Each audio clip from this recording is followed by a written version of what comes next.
찬송하시겠습니다. 찬송가 370장입니다.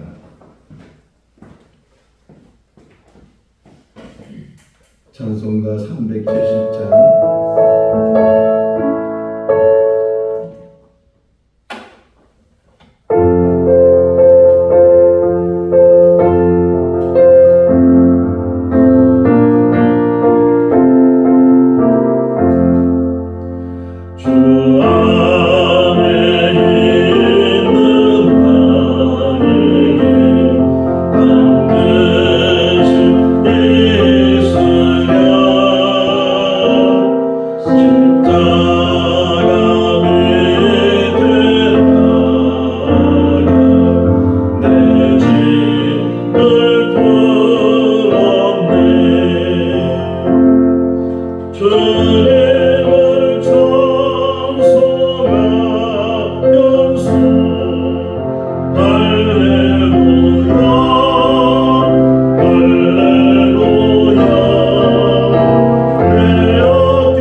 신명기 10장 1절에서 11절 말씀입니다. 신명기 10장 1절에서 11절 말씀. 그때에 여호와께서 내게 이르시기를 너는 처음과 같은 두 돌판을 다듬어 가지고 산에 올라 내게로 나오고 또 나무 궤 하나를 만들라. 내가 깨트린 처음 판에 쓴 말을 내가 그 판에 쓰리니 너는 그것을 그 궤에 넣으라 하시기로. 내가 조각목으로 궤를 만들고 처음 것과 같은 돌판 돌을 다듬어 손에 들고 산에 여호와께서 그 총회 날에 산의 불 가운데서 너희에게 이르신 십계명을 처음과 같이 그 판에 쓰시고 그것을 내게 주시기로. 내가 돌이켜 산에서 내려와서 여호와께서 내게 명령하신 대로 그 판을 내가 만든 궤에 넣었더니 지금까지 있느니라. 이스라엘 자손이 부에로 브네아간에서 길을 떠나 모세라에 이르러 아론이 거기서 죽어 장사되었고 그의 아들 엘르아살이 그를 이어 제사장의 직임을 행하였으며 또 거기를 떠나 굿고다에 이르고 굿고다를 떠나 욥바다에 이른즉 그 땅에는 시내가 많았으며 그때 여호와께서 레위 지파를 구별하여 여호와의 언약궤를 매게 하며 여호와 앞에 서서 그를 섬기며 또 여호와의 이름으로 축복하게 하셨으니 이 일은 오늘까지 이르느니라. 그러므로 레위는 그의 형제 중에 분깃이 없으며 기업이 없고 내 하나님 여호와께서 그에게 말씀하신 같이 여호와가 그의 기업이시니라. 내가 처음과 같이 40주 40야를 산에 머물렀고 그때에도 여호와께서 내 말을 들으사 너를 참아 멸하지 아니하시고 같이요. 여호와께서 내게 이르시되 일어나서 백성보다 먼저 길을 떠나가 내가 그들에게 주리라고 그들의 조상들에게 맹세한 땅에 그들이 들어가서 그것을 차지하리라 하셨느니라. 아멘. 할렐루야.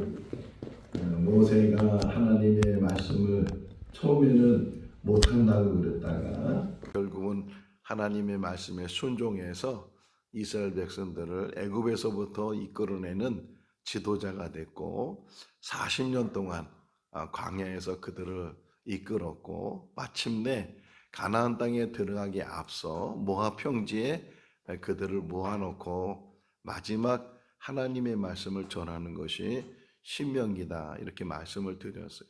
신명기는 34장까지 되어 있는데 그 34장 10절 말씀에 보면 모세가 이제 죽어요. 근데 모세가 죽는 그 과정 속에서 뭐라고 기록이 됐냐면 모세는 하나님과 대면하는 사람이었다. 그게 뭐 은혜가 됐어요. 오늘 새벽에 일어나서 이 말씀을 묵상하면서 우리가 이 땅에 산 날 동안 자기에게 주어진 분깃대로 자기의 삶을 살아가는데 이 땅에 산 날 동안에도 하나님을 대면할 수 있는 사람, 하나님과 함께하는 사람, 이런 사람이 된다면 이 세상에서 가장 행복한 사람일 거다. 이따 뒷부분에 보시면 그 다른 지파들은 다 땅을 나눠주는데 레위 지파는 땅을 안 나눠주잖아요. 그러면서 여기 19절 말씀에 그 끝부분에 보게 되면 레위 지파들은 하나님이 기업이 됐다. 이 땅에 산 날 동안 물론 재산도 필요하고 뭐 건강도 필요하고 이 땅에 사는 여러 가지 환경적인 조건들이 많이 필요하지만 정말 정작 우리의 삶은 하나님의 기업이 되시는 그 나머지는 주시면 주시는 대로 감사하고 또 없으면 없는 대로 불편한 가운데 살 수 있는데 하나님을 떠나서는 하나님이 없이는 우리의 삶이 한순간도 한 시간도 우리에게는 아무 의미가 없는 그런 삶이 될 수도 있다. 반대로 하나님이 계시면 우리가 얼마나 살지는 다 모르잖아요. 그러나 이 땅에 산 날 동안 우리에게 주어진 시간 속에서 하나님과 함께 할 수 있다는 것, 그것이 우리에게 행복이 될 수 있다면 또 그것을 깨닫게 된다면 우리는 정말 성공적인 삶을 사는 것이고 그리고 행복한 그런 삶을 사는 것인 줄로 믿습니다. 오늘 1절 시작을 보면 그때에 이렇게 시작이 되잖아요. 그때에 또 여기 9장 여기 25절에서도 그때에 이렇게 어떤 특정한 시간을 가리키는 거거든요. 그러니까 흔히 시간을 두 가지로 이야기하잖아요. 카이로스가 있다, 크로노스가 있다. 크로노스라는 것은 그냥 흘러가는 시간이고 그 흘러가는 시간 속에서 카이로스는 어떤 특별한 일이 있거나 특별히 기억되거나 특별한 사건이 있거나 이랬을 때 카이로스라고 말하는데 여기 그때에 하는 이 표현은 그냥 흘러가는 시간 속에서 이야기하는 것이 아니고 어떤 특정한 사건 속에서 이 이야기가 이루어지고 있다. 그 이야기는 9장에서 설명하고 있는 것처럼 모세가 이 시내산에 올라가서 40일 동안 하나님과 대면하면서 그가 십계명을 받아서 가지고 내려왔는데, 그런데 막상 내려와 보니까 이스라엘 백성들은 우상을 만들어 놓고 그게 하나님인 것처럼 그들이 떠받치면서 우상을 섬기는 그런 모습 속에서 모세가 돌판을 깨버리잖아요.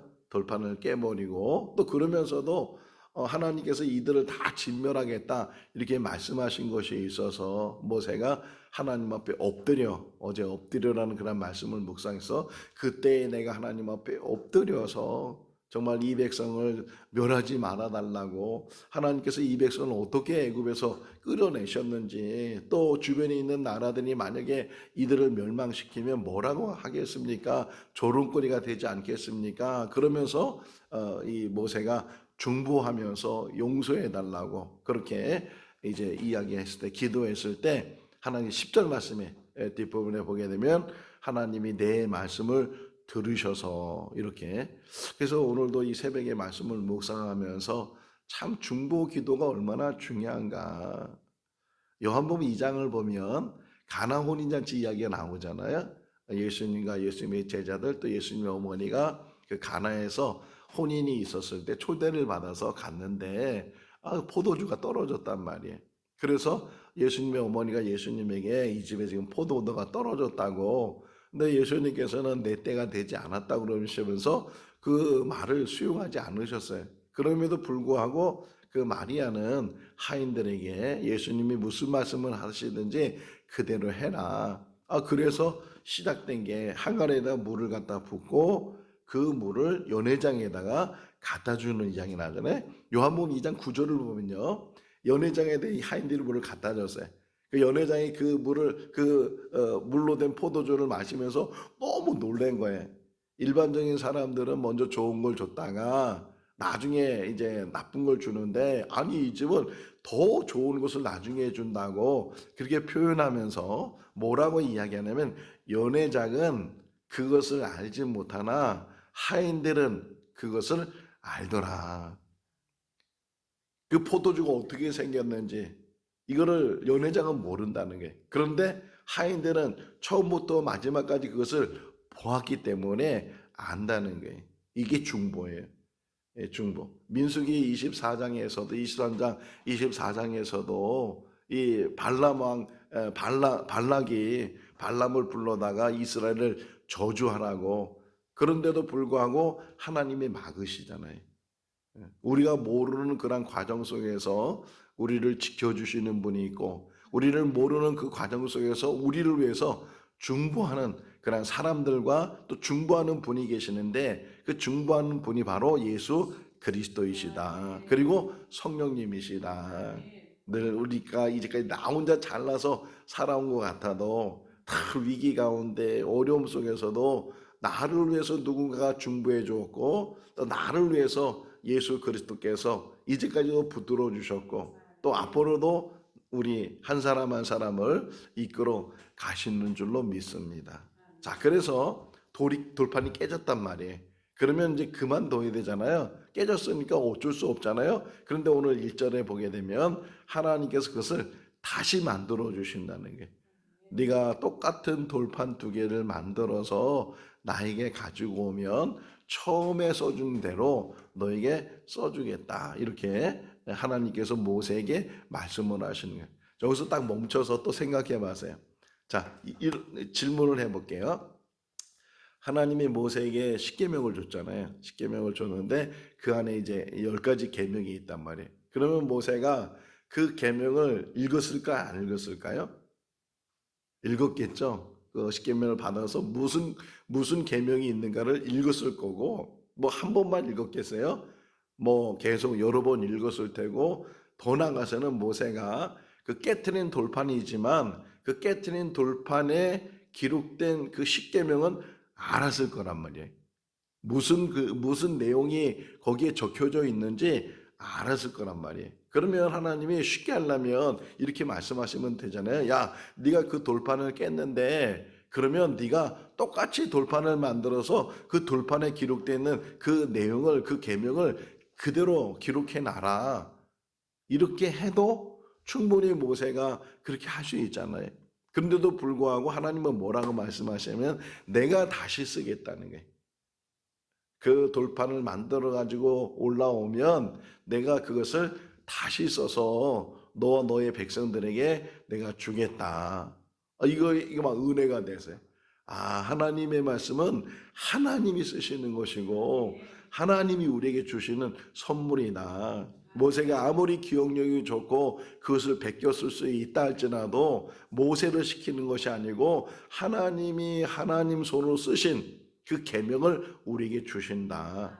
하나님의 계명이 얼마나 중요해. 직접 써서 준 그런.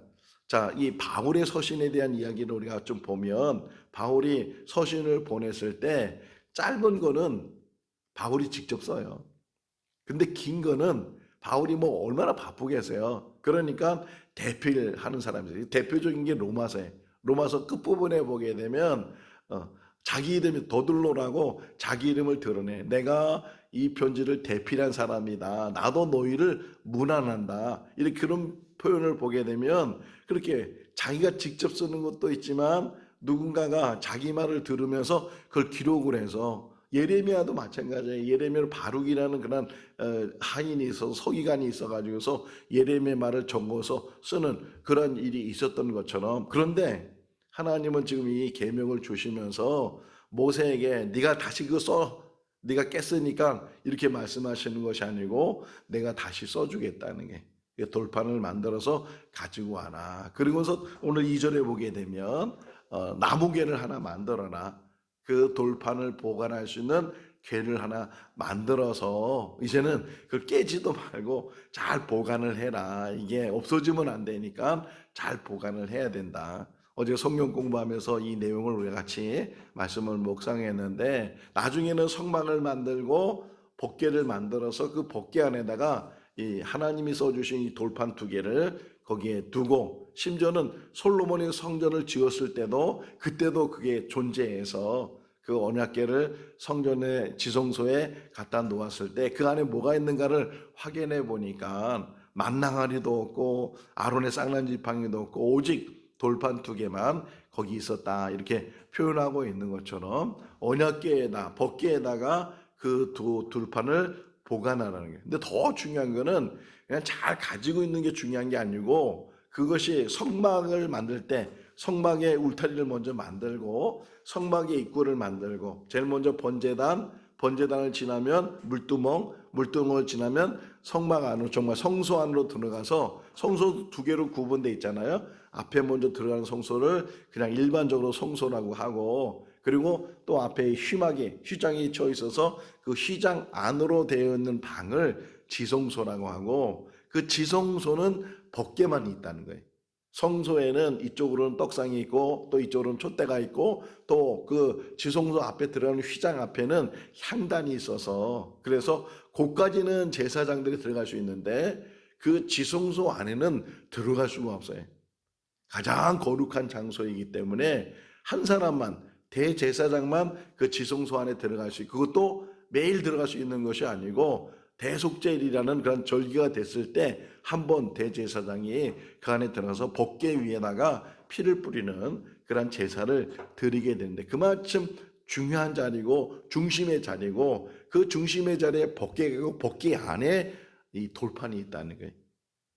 가장 중요한 우리 신앙생활에 있어서 예배 속에서도 가장 중요한 것을 찾아낸다면 하나님의 말씀이고 그 하나님의 말씀을 축약한 것이 십계명이라는 거예요. 그 십계명을 또 축약한 것이 예수님의 사랑에 대한 계명이에요. 하나님을 사랑하고 이웃을 사랑하고 내가 새 계명을 주노니 너희는 서로 사랑하라 이렇게 말씀하고 있는 것처럼 하나님이 어떤 분이시냐 우리가 여러 속성들이 있지만 그 여러 속성 중에 가장 큰 속성이 뭐예요? 사랑이잖아요.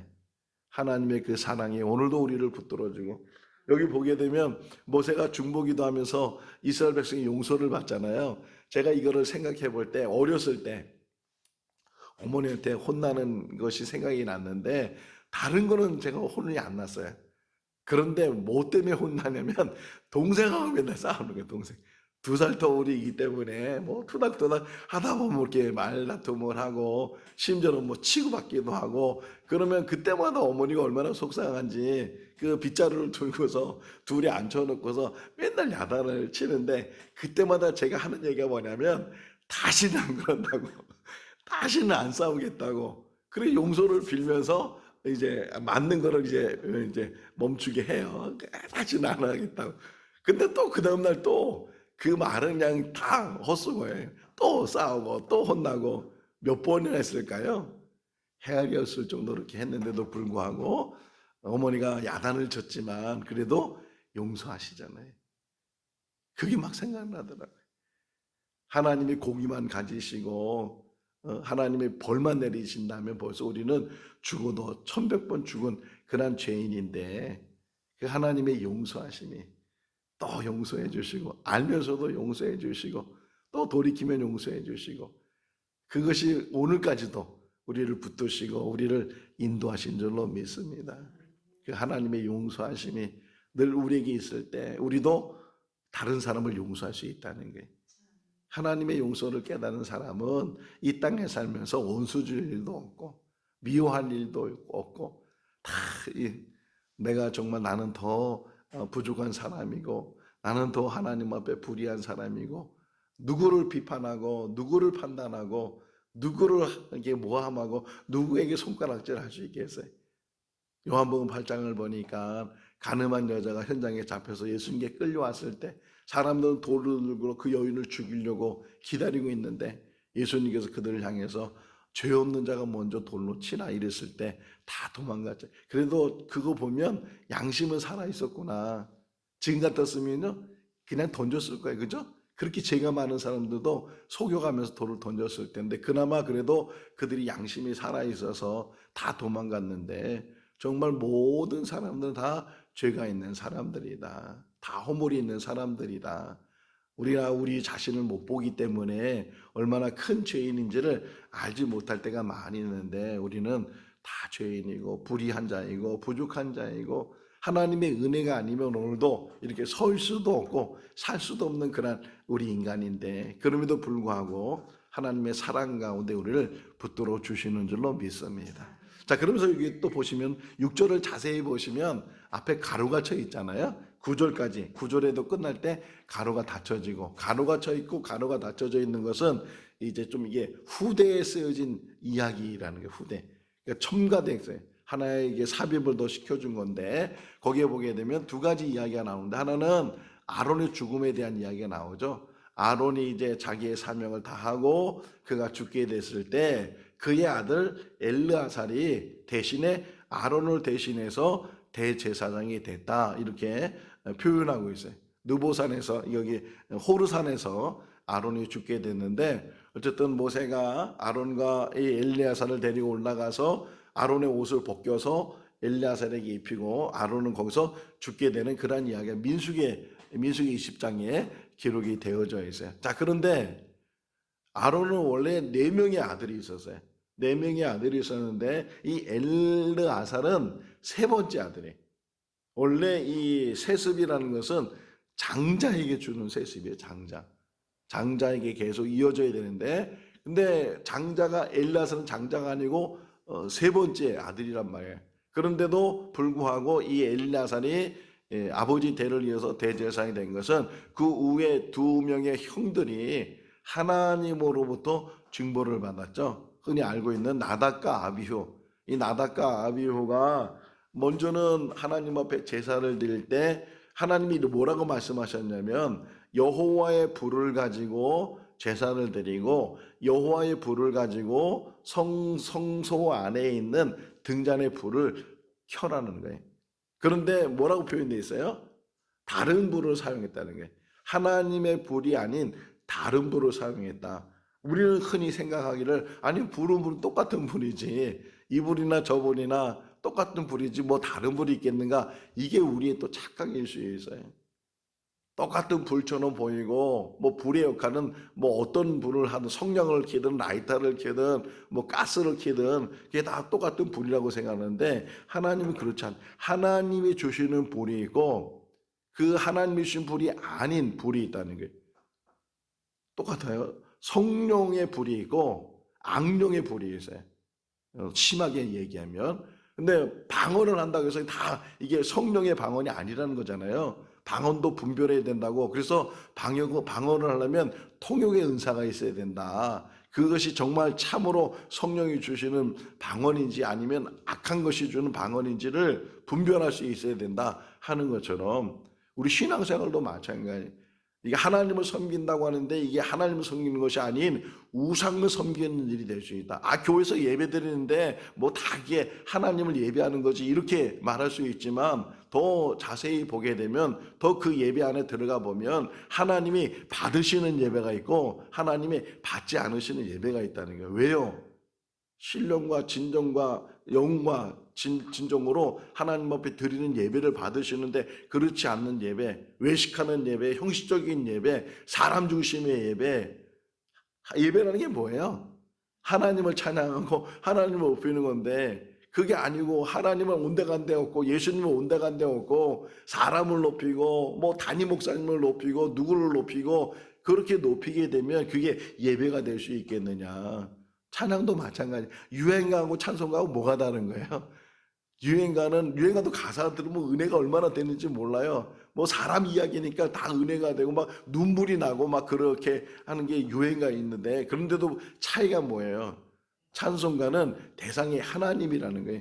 하나님이 받으시는 노래를 부르는 게 찬송이고 유행가는 사람에게 감동을 주고 사람에게 들려주는 그런 노래가 유행가인 것처럼 물론 그렇다고 해서 뭐 사람의 대상이 아니고 그 안에서 하나님이 들어갈 수 있고 하나님의 찬양이 있을 수 있는데 근데 일반적으로 다르단 말이에요. 지금 엘르아살이 그 셋째인데도 불구하고 아버지 대를 이은 것은 위에 있는 형들이 하나님 앞에 바로 서지 못해서 이게 우리에게 준 교훈이에요. 우리들도 하나님 앞에 바로 설 수 있기를 바랍니다. 누가 판단하는 거예요? 사람이 판단하는 게 아니고 사람의 기준이 되는 것이 아니고 정말 하나님 앞에 바로 서 있어야 된다. 하나만 더 볼게요. 9절 다시 한번 8절 9절 읽어볼까요?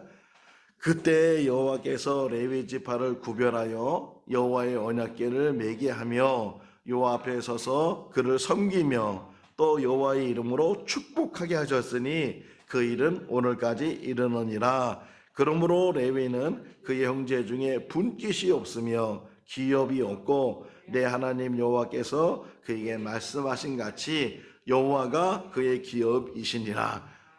할렐루야. 우리가 레위인이 될 수 있기를 바랍니다. 영적인 레위인이 되는 거예요. 첫 번째가 하나님을 섬기는 일. 내 인생에 가장 중요한 게 뭐냐? 하나님을 섬기는 일이다.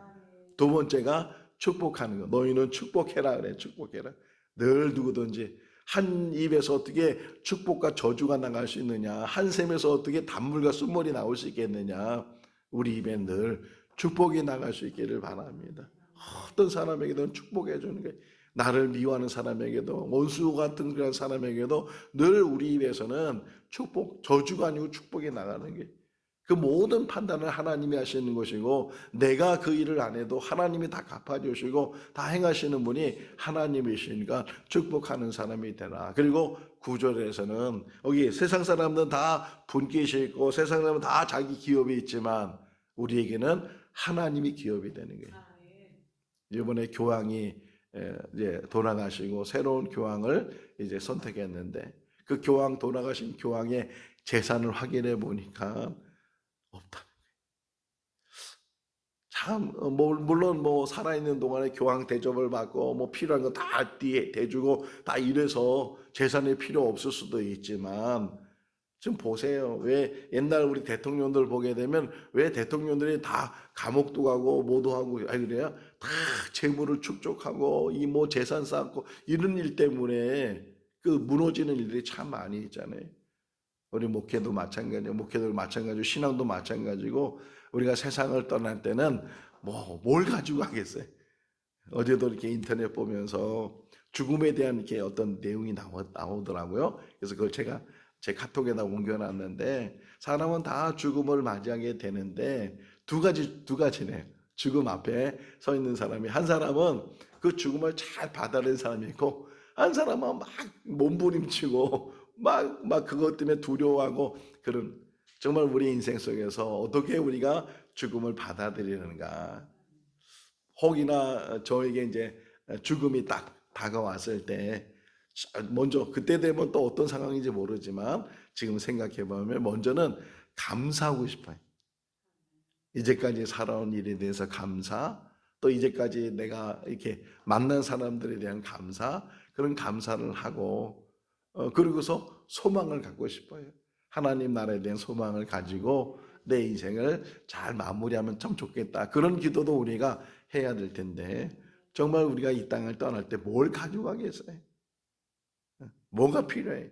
오직 하나님이 분깃이 되시고 하나님이 나의 기업이 돼서 하나님과 함께 살다가 하나님의 부르심을 받는 것이 우리의 삶이 될 수 있기를 주님의 이름으로 축원합니다. 기도하겠습니다.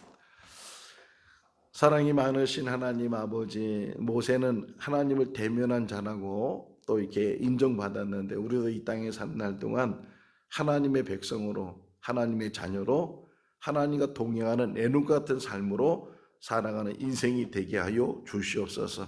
때로는 부족해서 넘어질 때가 있습니다. 또 여러 가지 시험과 환난 가운데 또 마음이 약해지거나 또는 생각이 약해질 때도 있습니다. 또는 믿음이 흔들릴 때도 있습니다. 하나님 아버지 그럴 때마다 다시금 우리를 강건하게 붙들어 주시옵시고 늘 말씀이 우리의 중심이 되게 하여 주시옵소서. 하나님 오늘도 우리에게 말씀하시는 줄로 믿습니다. 내가 너와 함께한다. 내가 너를 사랑한다. 내가 너를 절대로 떠나지 아니한다. 그 말씀을 붙들고 오늘도 주어진 환경 속에서 담대함으로 나아가는 우리들 되게 하여 주시옵소서. 아무리 여러 가지 어려운 환경 속에 있다 할지라도 하나님이 능히 계시고 하나님이 앞서가시고 하나님 그 모든 일들을 이루어 주실 줄로 믿습니다. 더욱더 하나님의 말씀으로 힘을 얻게 해주시고 저희들은 어떤 상황에서든지 흔들리지 않고 믿음으로 이겨나가는 귀한 삶이 되게 하여 주시옵소서. 감사하고 예수님의 이름으로 기도하옵나이다. 아멘. 마쳤습니다. 자유롭게 기도하시기 바랍니다.